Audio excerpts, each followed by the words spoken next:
ఎలక్షన్లు దగ్గర పడుతున్న సంధి కమలం పువ్వు పార్టీ మస్తు జోరు చూపిస్తున్నది. ప్రతిపక్ష పార్టీల మీద నిప్పులు చెరుగుతున్నారు కిషన్ రెడ్డి సార్. ఇయాల సారు చేయి గుర్తు పార్టీ లీడర్ అని గట్టిగా అరుచుకున్నాడు. గా ముచ్చటేందో ఓ మాల్క చూసొద్దాం పాలి. ఎలక్షన్లు దగ్గర పడుతున్న సంధి కమలపు పార్టీ మంచి జోరు చూపిస్తున్నది. ఈసారి సుతా ఎట్లయినా తెలంగాణలో ఎక్కువ సీట్లు గెలుస్తామని అంటున్నారు బీజేపీ లీడర్లు. అంతేకాదోలా ఇవాళ కిషన్ రెడ్డి సార్ మాట్లాడుకుంటే చేయి గుర్తు పార్టీ లీడర్లని మాటలతో ఉతికారేసిండు.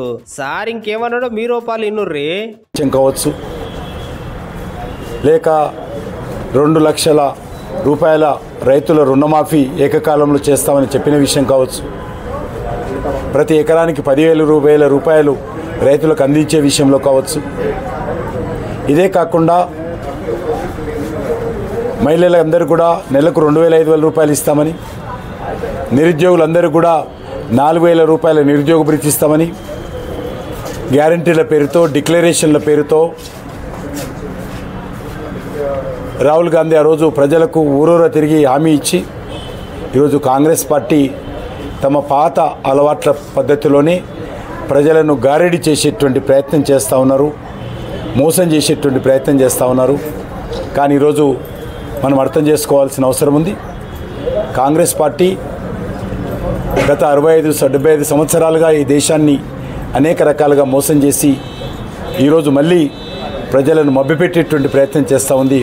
వచ్చే పార్లమెంట్ ఎన్నికల్లో కాంగ్రెస్ పార్టీకి ఉన్న 40 సీట్లు కూడా వచ్చే పరిస్థితి లేదు.